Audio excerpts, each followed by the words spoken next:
Salmo 138, vamos a leer el Salmo entero y lo vamos a leer pensando en el título del tema de hoy, que es la majestad del nombre de Dios. Amén. La majestad del nombre de Dios. Dice el Salmo 138, es un salmo escrito por David. Dice: te alabaré con todo mi corazón, delante de los dioses te cantaré salmos.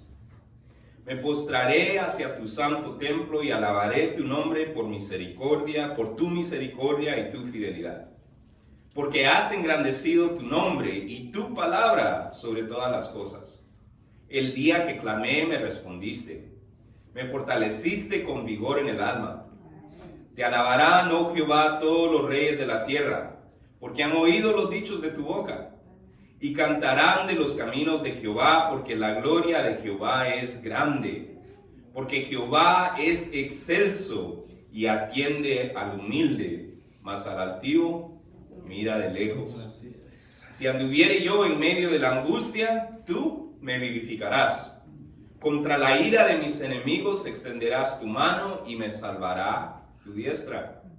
Jehová cumplirá su propósito en mí. Tu misericordia, oh Jehová, es para siempre. No desampares la obra de tus manos. Amén. Para nuestra reflexión bíblica de hoy vamos a estar contemplando el segundo estudio de una serie de temas acerca del nombre de Dios. Ahora bien, ¿por qué vale la pena dedicar tiempo a estudiar el nombre de Dios? Bueno, como vimos la semana pasada, conocer el nombre de Dios, estudiar el nombre de Dios, el cual, dicho sea de paso, es más que solo una manera de dirigirnos a Dios. El nombre de Dios representa, tal vez lo más cercano para nosotros los hispanos, es la idea que tenemos acerca del apellido de una persona o de una familia. Un apellido en la cultura latina significa un legado o una reputación o carácter, ¿no? Somos Hernández o somos Ruelas o somos Núñez, y eso viene con algo que dice algo del carácter o la reputación de esa familia. Entonces, cuando pensamos en el nombre de Dios, no solamente es una manera de dirigirnos a Dios, pero habla del carácter, del legado, de la reputación de Dios. Y como vimos la semana pasada, conocer el nombre de Dios en este sentido, estudiar el nombre de Dios en este sentido, nos ayuda a iniciar una relación de confianza con Él, nos impulsa a acudir a Él en situaciones sin respuesta y nos habilita a hacer su voluntad con toda seguridad. Con eso en mente, hoy vamos a considerar el aspecto de la majestad del nombre de Dios. Es decir, la majestad del legado o la fama o carácter de Dios. Y veremos cómo un entendimiento de la majestad del nombre de Dios puede impactar nuestro caminar. Eso dicho, ¿qué nos dice el pasaje que acabamos de leer entonces acerca de la majestad del nombre de Dios? ¿Por qué es el nombre de Dios majestuoso o digno de ser exaltado o reverenciado como majestad? Bueno, de acuerdo al pasaje, la majestad del nombre de Dios se debe en primer lugar a su amor. El nombre de Dios es majestuoso por el amor de Dios. El nombre de Dios es majestuoso debido a su amor, al amor de Dios. En los versículos 1 y 2, en su primera parte, el autor de este salmo, que es el rey David, resalta el amor de Dios. Vayamos al pasaje. Dice: te alabaré con todo mi corazón.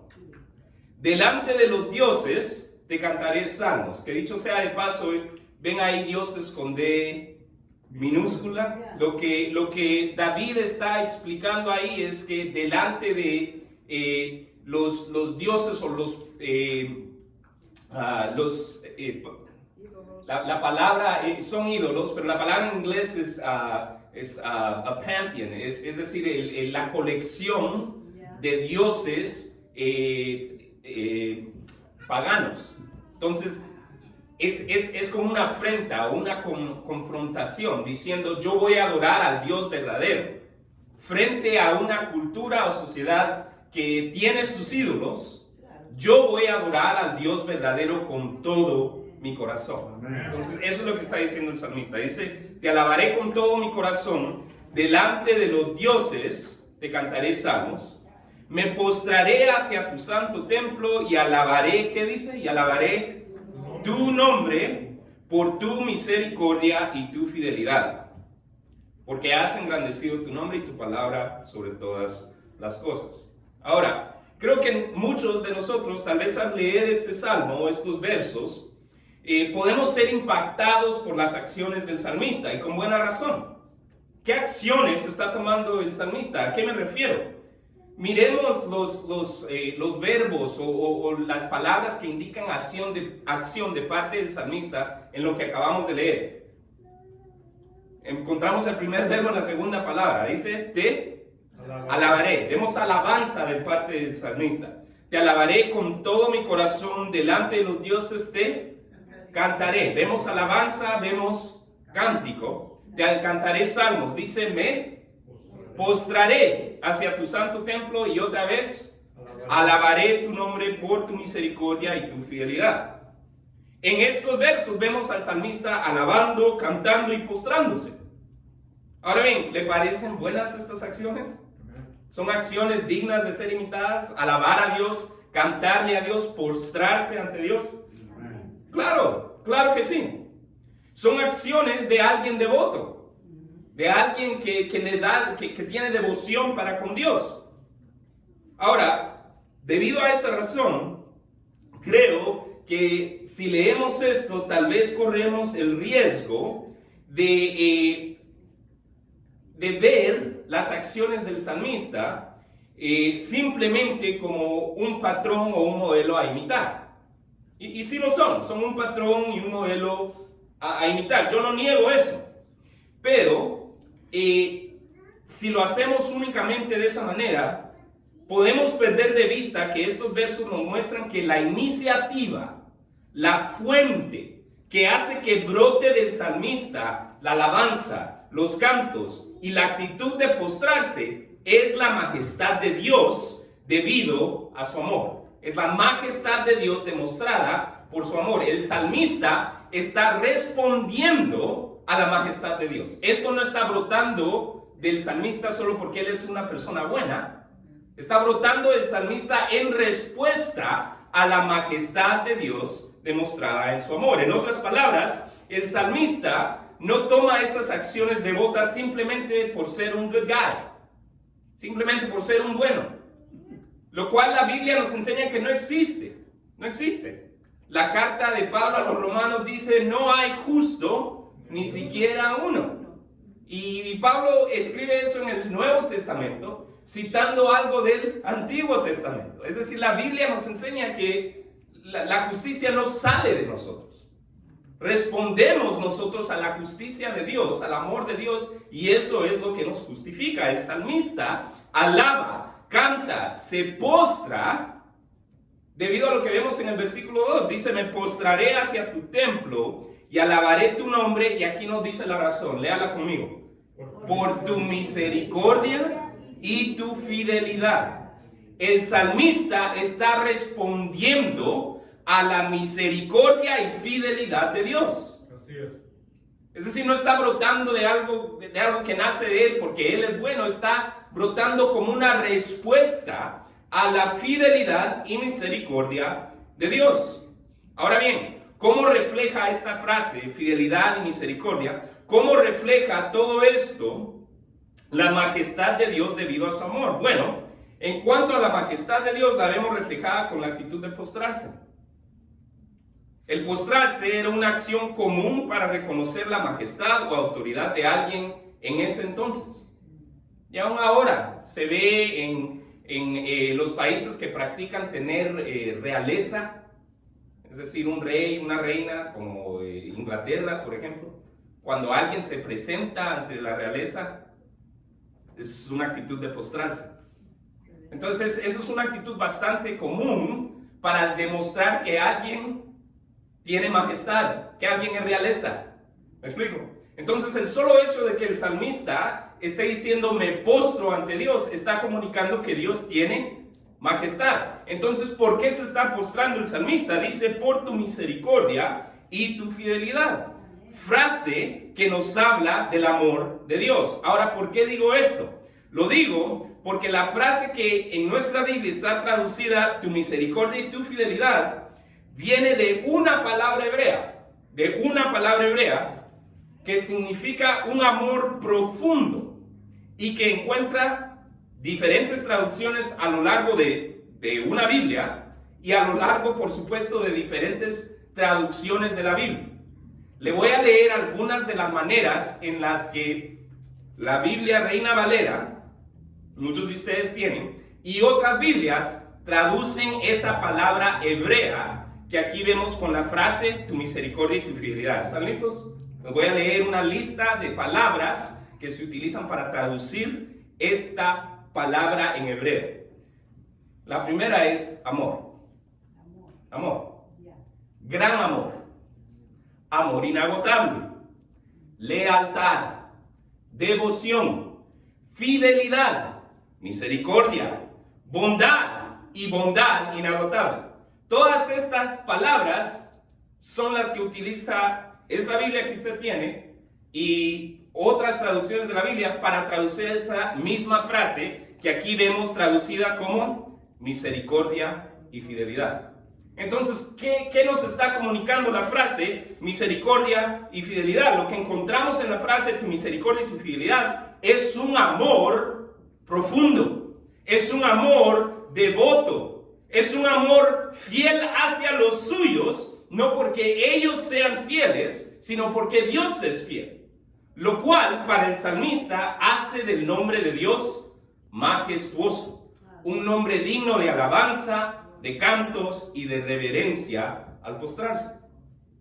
Ahora, ¿cuál es la aplicación para nosotros? ¿A qué punto diría usted que alguna de las acciones del salmista, la alabanza, el cantar, el postrarse, ¿a qué punto diría usted que ese tipo de acciones brotan o nacen de su ser? Creo que a veces, especialmente cuando nos encontramos en situaciones difíciles, brotan más fácilmente otras cosas. Y es difícil pensar en que brote de nuestro corazón la alabanza, un canto o el postrarnos. ¿No le parece? A veces cuando estamos en situaciones difíciles es difícil pensar cómo va a brotar de mí alabanza en esta situación. O cómo va a brotar de mí un canto en esta situación. Mire, si ese es el caso para usted hoy, el texto nos da la clave. Hay que meditar, hay que contemplar el amor de Dios. Medite, piense, contemple a un Dios que es fiel aunque nosotros no lo seamos. Un Dios que es fiel aunque un mundo caído que nos hace experimentar sufrimiento nos agobie. Tenemos a un Dios que no nos abandonó al sufrimiento del pecado, sino que se unió a él. Cuando el ser humano trajo sufrimiento a sí mismo, a este mundo, a través del pecado, Dios no abandonó al ser humano. Por el contrario, Dios se unió al ser humano en su sufrimiento, en la cruz. Al experimentar la cruz a través de su Hijo Jesús, Dios vino a participar del sufrimiento humano, mostrando así un amor fiel y leal a esos mismos seres que introdujeron dicho sufrimiento debido a la falta de lealtad a Dios. Entonces, mientras que el ser humano se mostró desleal, Dios se muestra leal, fiel y amoroso a nosotros. Amén. Considere ese amor presente, tanto en el favor inmerecido del gozo o prosperidad de lo que llamaríamos los buenos tiempos. En los buenos tiempos podemos sentir el amor de Dios a través del gozo, de lo que se experimenta en un buen tiempo, pero ese mismo amor también está presente con el favor inmerecido de consuelo o paz o solaz que Dios nos provee en lo que llamaríamos los malos tiempos o los tiempos difíciles, tiempos que son integrales a la experiencia humana a partir de la caída inicial. Contemple ese amor, considere ese amor, medite ese tipo de amor y permita que ese amor fiel presente tanto en los tiempos buenos como en los tiempos malos. Permita que ese amor lo motive a alabar, cantar y postrarse a Dios.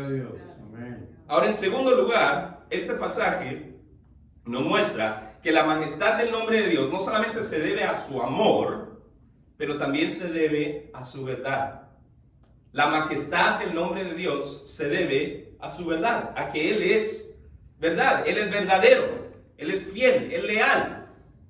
En los versículos 2, en su segunda parte hasta el 5, el salmista resalta la verdad de Dios. Vayamos al texto. Dice el versículo 2, leo desde el principio, dice: me postraré hacia tu santo templo y alabaré tu nombre por tu misericordia y tu fidelidad, que nos comunica el amor de Dios. Dice: porque has engrandecido tu nombre y tu palabra sobre todas las cosas. El día que clamé me respondiste, me fortaleciste con vigor en mi alma. Te alabarán, oh Jehová, todos los reyes de la tierra, porque han oído los dichos de tu boca, y cantarán de los caminos de Jehová, porque la gloria de Jehová es grande. Interesantemente, creo que si leemos de la misma manera los versículos que acabamos de leer, como los versículos 1 al 2, es decir, si lo leemos concentrándonos en las acciones del salmista, que son buenas, pero si leemos estos versos concentrándonos en las acciones del salmista o de los reyes mencionados en el versículo 4, creo que corremos el riesgo de perdernos en esas acciones y no ver lo que está motivando esas acciones, no ver la fuente que causa que esas acciones fluyan. ¿Cuáles son las acciones que el salmista o estos reyes toman en estos versículos? Bueno, vemos que el salmista clama. Dice versículo 3, el día que clamé, me respondiste. Es una acción diferente a las otras que habíamos visto, ¿no? Y dice el versículo 4, te alabarán, vemos la alabanza otra vez, oh Jehová, todos los reyes de la tierra, porque han oído los dichos de tu boca. Y cantarán. Entonces vemos el canto, vemos la alabanza otra vez, pero vemos una nueva acción, vemos el clamor. Y todas estas acciones son acciones buenas. Debemos de clamar a Dios, debemos de alabar a Dios, debemos de cantar a Dios. Pero tenemos que hacer aquí énfasis en el hecho de que esto no está brotando del salmista solo porque sí. No está brotando de los reyes solo porque sí, solo porque son buenos.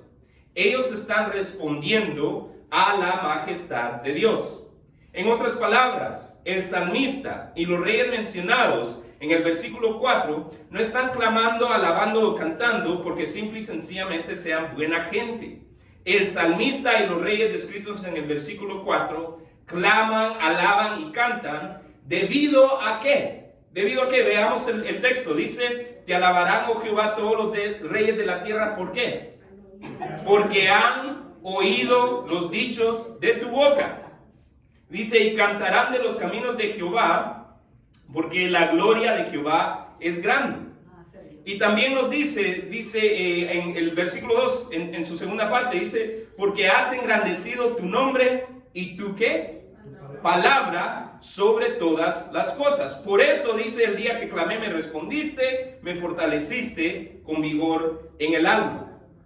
Es decir, los reyes, el salmista, están actuando de esta manera debido a que el Señor ha engrandecido su nombre y su palabra sobre todas las cosas. Están respondiendo a la majestad de Dios debido a su verdad. Están respondiendo al hecho de que han oído los dichos de la boca de Dios. Ahora bien, ¿cómo refleja todo esto la majestad de Dios debido a su verdad? Bueno, la majestad la vemos en que los reyes rindan culto. El hecho de que un rey rinda culto introduce la noción de una jerarquía o una estructura de autoridad, o bien de una majestad que excede la de ellos. Cuando un rey le rinde culto a alguien más, está diciendo que ese alguien más está por encima de él. Y el salmista dice: te alabarán, oh Jehová, todos los reyes de la tierra. Te cantarán. ¿Ya? Entonces vemos a estos reyes rindiendo culto, lo cual establece esta idea de la majestad de Dios. Pero ¿qué en cuanto a la verdad de Dios? ¿Dónde vemos la verdad de Dios establecida en estos pasajes? Bueno, lo vemos en la palabra hebrea que en este pasaje aparece traducida como palabra o dichos. Esa palabra hebrea que aquí en nuestra Biblia aparece traducida como palabra o dichos, en otras instancias aparece traducida de esta manera. Le vuelvo a dar una lista. Aparece traducida como decretos, o ordenanzas, o pactos, o lo que bien llamaríamos promesas. Puesto de otra manera, el pasaje diría que Dios ha engrandecido, como lo leemos aquí, dice Dios ha engrandecido su palabra. Dice versículo 2, porque has engrandecido tu nombre y tu palabra sobre todas las cosas. Pero bien podría decir porque has engrandecido tu nombre y tus decretos, o tus ordenanzas, o tus promesas sobre todas las cosas. Dice, te alabarán a Jehová todos los reyes de la tierra, dice, porque han oído los dichos de tu boca. Pero eso también se pudo haber traducido porque han oído tu palabra, o han oído tus decretos, o tus promesas, o tus ordenanzas. Ahora bien, ¿cómo nos comunica esto la verdad de Dios entonces? Les sugiero dos maneras. La primera es porque Dios cumple sus promesas. ¿Cómo nos comunica esto de que el Señor ha engrandecido sus promesas, o que los reyes están alabando y cantando porque han escuchado las promesas o ordenanzas o dichos de Jehová? ¿Cómo nos comunica esto la verdad de Dios? Porque Dios cumple sus promesas. Dios es verdadero porque su palabra se cumple. La asociación entre los dichos de Dios y su verdad está bien establecida bíblicamente.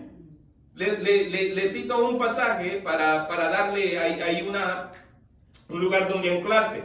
Números 32:19. Yo se lo leo, pero apúntelo. Números 32:19. Nos dice, Dios no es un hombre, por lo tanto no miente. Él no es humano, por lo tanto no cambia de parecer. ¿Acaso alguna vez habló sin actuar? ¿Alguna vez prometió sin cumplir? No. Entonces, la Biblia nos establece que lo que Dios dice se cumple. Lo cual nos comunica que Dios es verdadero. Dios es verdadero porque su palabra es verdad. Él hace lo que dice. Lo cual me lleva a la segunda manera en la cual la palabra de Dios nos indica que Dios es verdadero, que Dios es fiel, que Dios hace lo que dice, que Dios es lleno de verdad. ¿Sabe usted cuál es la expresión máxima de la palabra de Dios? ¿Cuál es la expresión máxima de la palabra de Dios? Le leo de Juan capítulo 1. Apúntelo. ¿Cuál es la expresión máxima de la palabra de Dios? Dice Juan capítulo 1, en el principio era el verbo, la palabra. Y el verbo era con Dios.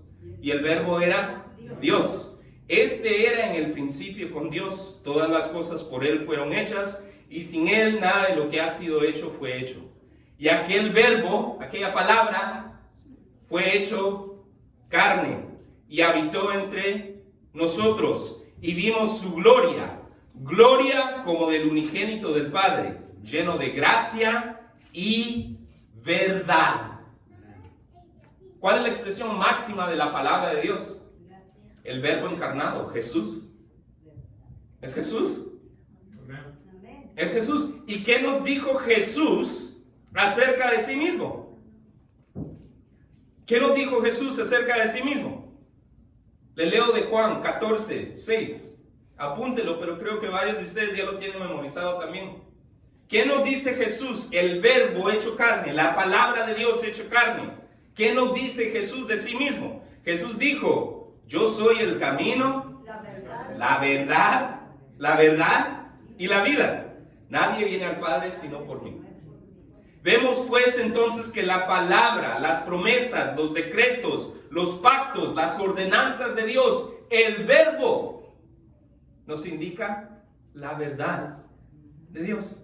Nos indica que Dios está lleno de verdad. Nos comunican la verdad de Dios, nos demuestran que Dios nos ama y es fiel. Dios nos ama y es fiel. No porque seamos nosotros fieles, sino porque Él es verdadero. Porque Él está lleno de verdad. Él está lleno de lealtad, de fidelidad. Esto es lo que impulsa al salmista a clamar con la confianza de que será escuchado. ¿Cómo sabe el salmista que va a poder clamar y el Señor le va a responder? Porque sabe que el Señor está actuando en su fidelidad, no a base de la fidelidad del salmista. Así es. Mire, y lo que en aquel día va a suceder, cuando Jesús regrese en gloria, lo que vamos a ver es lo que está narrando ahí en el versículo 4. Dice, te alabarán, oh Jehová, ¿qué dice? Todos los reyes de la tierra. Eso va a suceder cuando Jesús regrese en gloria. Los reyes de la tierra van a alabar, van a clamar, van a cantar. ¿Y saben por qué? No porque sean buena gente, sino van a estar impulsados a rendirle culto a Dios, porque verán que lo que Dios dice se cumple. No van a poder resistir, porque eso ya no va a ser oculto para nadie, ya no va a ser cuestión de si lo creo o no lo creo, va a ser una realidad innegable, lo cual va a impulsar a los reyes a hacer esto. El hecho de que la promesa de Dios se cumplió, que Dios hizo lo que dijo que iba a hacer, que se hizo como Dios dijo que se haría. La majestad de Dios reflejada en su verdad. Ahora, ¿cuál es la aplicación para nosotros? Las acciones narradas en estos versos son idénticas a las del primer par de versos, con una excepción. ¿Recuerdan cuál? ¿Cuál es la acción nueva introducida en estos versos? Habíamos visto el alabar en los primeros dos versos. Habíamos visto cantar en los primeros dos versos. ¿Cuál es la acción en los versículos 3 al 5 que es nueva? Dice, el día que clamé. Sí, esa es la acción nueva, la del clamar. El salmista habla de su clamor a Dios. Ahora bien, para repasar, ¿por qué clama el salmista a Dios? ¿Es simplemente porque es buena gente? No, el salmista está clamando a Dios en respuesta a la majestad de Dios debido a su verdad. El salmista siente la libertad de clamar a Dios en respuesta a que tenemos un Dios verdadero, un Dios que cumple lo que dice. ¿Y qué pues dice Dios acerca del clamor a Él, acerca de clamarle a Él?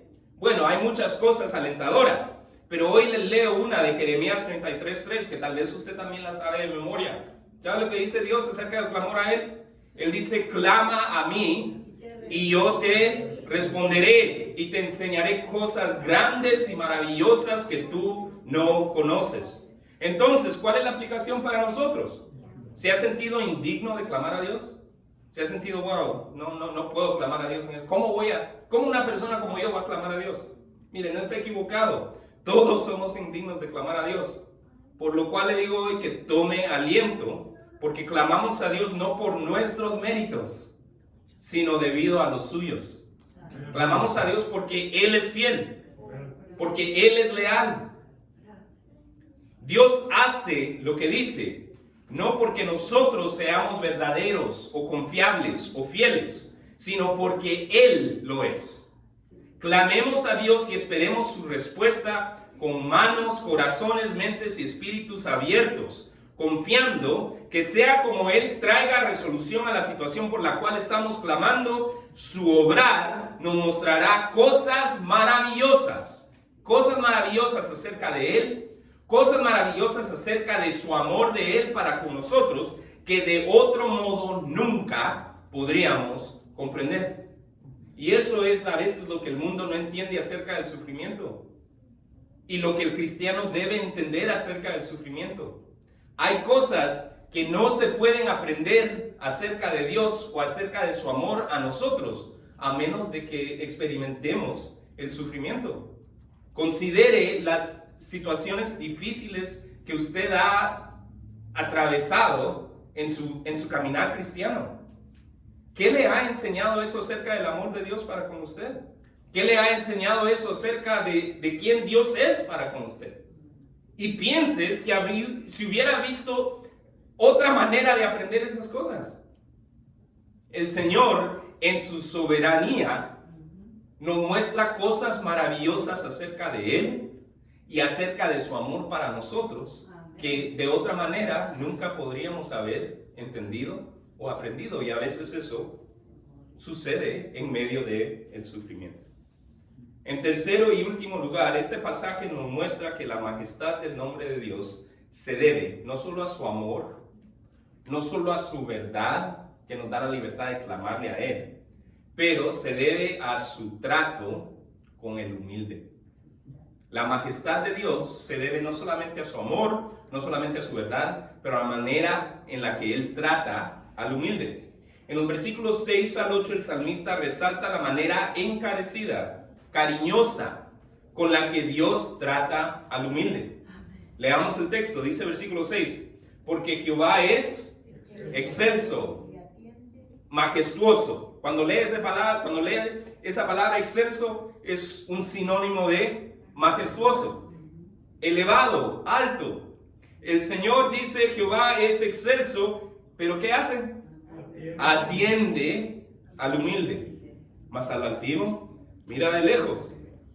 Por eso dice, si anduviere yo en medio de la angustia, el salmista sabe que tú me vivificarás. ¿Por qué? Porque Jehová atiende al humilde.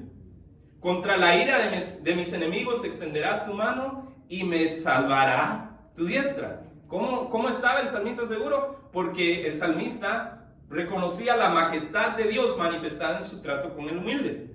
Dice, Jehová cumplirá su propósito en mí. Tu misericordia, oh Jehová, es para siempre. No desampares la obra de tus manos. Mire, interesantemente, muchos al pensar en la palabra humilde se imaginan a algo o alguien de escasos recursos. Una casa muy humilde, ¿no? Un carro muy humilde, es decir, no lujoso. Muchas veces nuestra cultura o sociedad usa la palabra humilde en ese sentido. Sin embargo, la palabra humilde en el sentido bíblico va más allá de tener escasos recursos, puesto que la Biblia también tiene varios ejemplos de pobres orgullosos. Uno de los mejores ejemplos de lo cual tal vez sería el llamado mal ladrón, es decir, el malhechor que encontramos crucificado a la par de Jesús en Lucas 23, el cual, aún en medio de su mala fortuna, mire, más pobre no podía estar una persona, porque no los crucificaban vestidos lujosamente, y estaba en pena de muerte. Es decir, más desafortunado no podía estar este hombre, pero en medio de esa mala fortuna se mantenía enorgullecido, injuriando a Jesús, insultando a Jesús, a tal punto que el otro ladrón a la par de Jesús lo reprende y le dice, ¿ni aún temes tú a Dios estando en la misma condenación? Nosotros a la verdad justamente padecemos porque recibimos lo que merecieron nuestros hechos, mas este, es decir, Jesús, ningún mal hizo. Entonces hay pobres orgullosos. Entonces, ¿a qué se refiere este pasaje cuando habla del humilde? Se refiere no solamente a uno que sufre o que es pobre, pero a uno que sufre o es pobre y espera en Dios.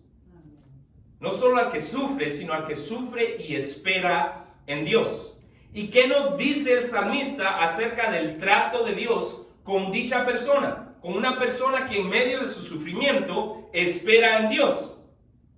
¿Qué nos dice el salmista de la actitud de Dios para con personas así? Dice que los atiende.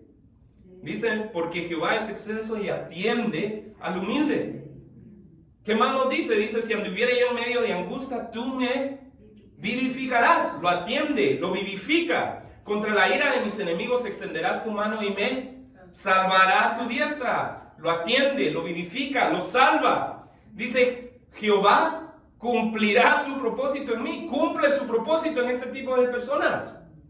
Tu misericordia, oh Jehová, es para siempre. No desampares la obra de tus manos. No los desampara. Esa es la actitud de Jehová para personas que están sufriendo, que buscan de Él. los atiende, los vivifica, los salva, cumple su propósito en ellos. No los desampara. Ahora, ¿cómo respondió Jesús al malhechor que se mostró humilde? Porque el malhechor no solo reprende al otro, al orgulloso, no solo lo reprende, sino, usted sabe cómo le dice a Jesús, ¿no? ¿Ha escuchado esta historia? Él le dice a Jesús, después de reprender al otro, le dice a Jesús, acuérdate de mí cuando vengas en tu reino, Lo reconoce como majestad. Interesante, ¿ah? ¿Y cómo le responde Jesús a este hombre desafortunado, viviendo una mala fortuna en ese momento, que lo busca? ¿Cómo responde a él?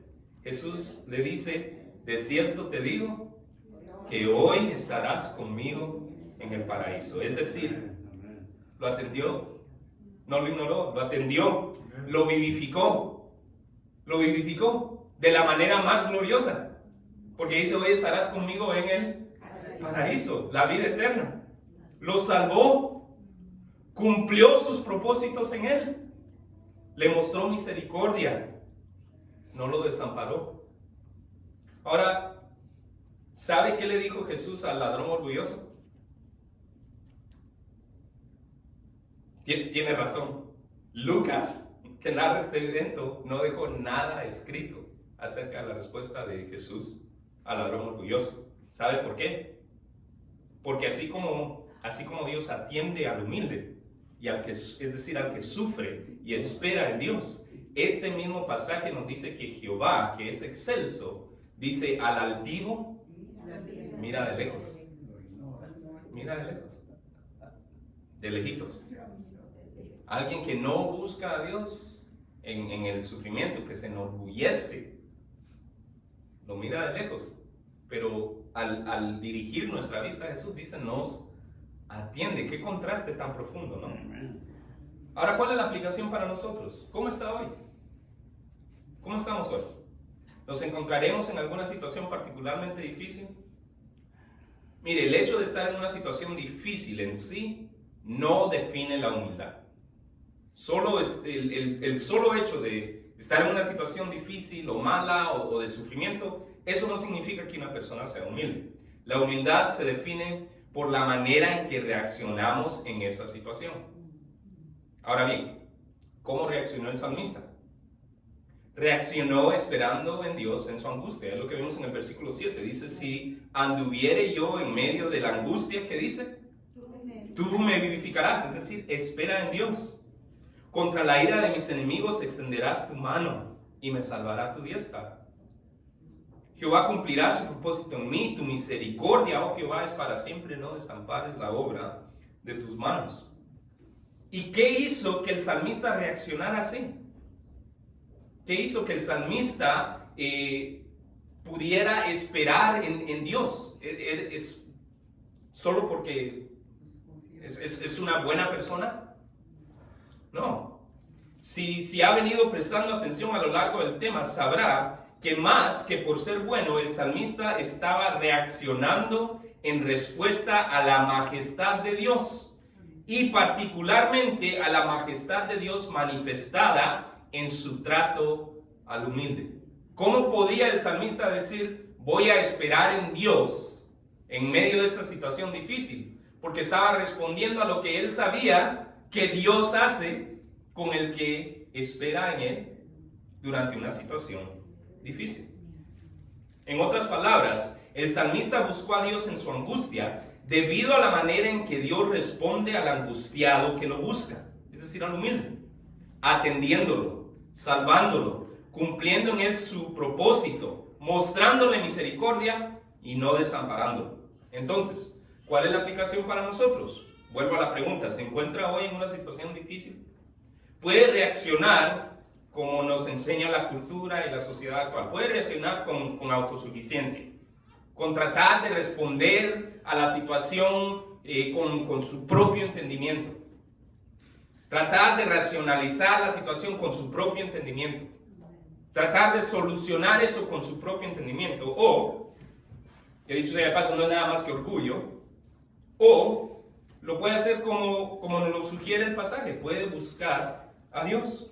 Permita que la majestad de Dios manifestada en su trato con el humilde lo inspire hoy a tomar un paso de fe, a soltar su dependencia en sí mismo y a buscar dependencia en Dios para ver cómo Él lo atiende, cómo Él lo vivifica, cómo Él lo salva, cómo Él cumple sus propósitos en usted y cómo Él le muestra su misericordia y no lo desampara. El pasaje de hoy nos muestra cómo la majestad de Dios manifestada en su amor, verdad y trato con el humilde puede impactar nuestro caminar, impulsándonos a alabar, a cantar, a postrarnos, a clamar y a experimentar el cuidado de Dios. Sin embargo, antes de pensar en cómo la majestad de Dios puede impactar un caminar cristiano, necesitamos que impacte nuestro destino eterno, para lo cual se necesita que nuestro espíritu sea avivado a creer en el mensaje de Jesús. Ahora bien, si usted ya se considera un seguidor de Jesús, le invito a que deje que este pasaje lo inspire. Permite que este pasaje te inspire a qué? A no depender de ti mismo, de tu constancia o de tu estado de ánimo para tomar las acciones de alabar, cantar, postrarte, clamar o experimentar el cuidado de Dios. Creo que ese es un error que cometen muchos cristianos. Piensan que depende de ellos. Yo me tengo que esforzar para alabar. Yo me tengo que esforzar para cantar. Tiene que ser como yo me siento. Si hoy me siento mala, entonces hoy no voy a cantar, hoy no voy a alabar. Si hoy no, si no estoy estable, hoy no voy a cantar, hoy no voy a alabar. Te invito a que dejes que este pasaje te inspire a no depender de ti mismo para eso, sino a que permitas que estas acciones, el alabar, el cantar, el postrarte, el clamar, el experimentar el cuidado de Dios, permite que estas acciones fluyan de la misma fuente de la cual fluyeron para el salmista. Que fluyan de contemplar, de meditar, de pensar en la majestad de un Dios lleno de amor, de un Dios lleno de verdad, de un Dios lleno de cariño para con los que en su angustia esperan en Él. De modo que tú también puedas decir, como dice el salmista acá, te alabaré con todo mi corazón, delante de los dioses te cantaré salmos. Gloria a Dios.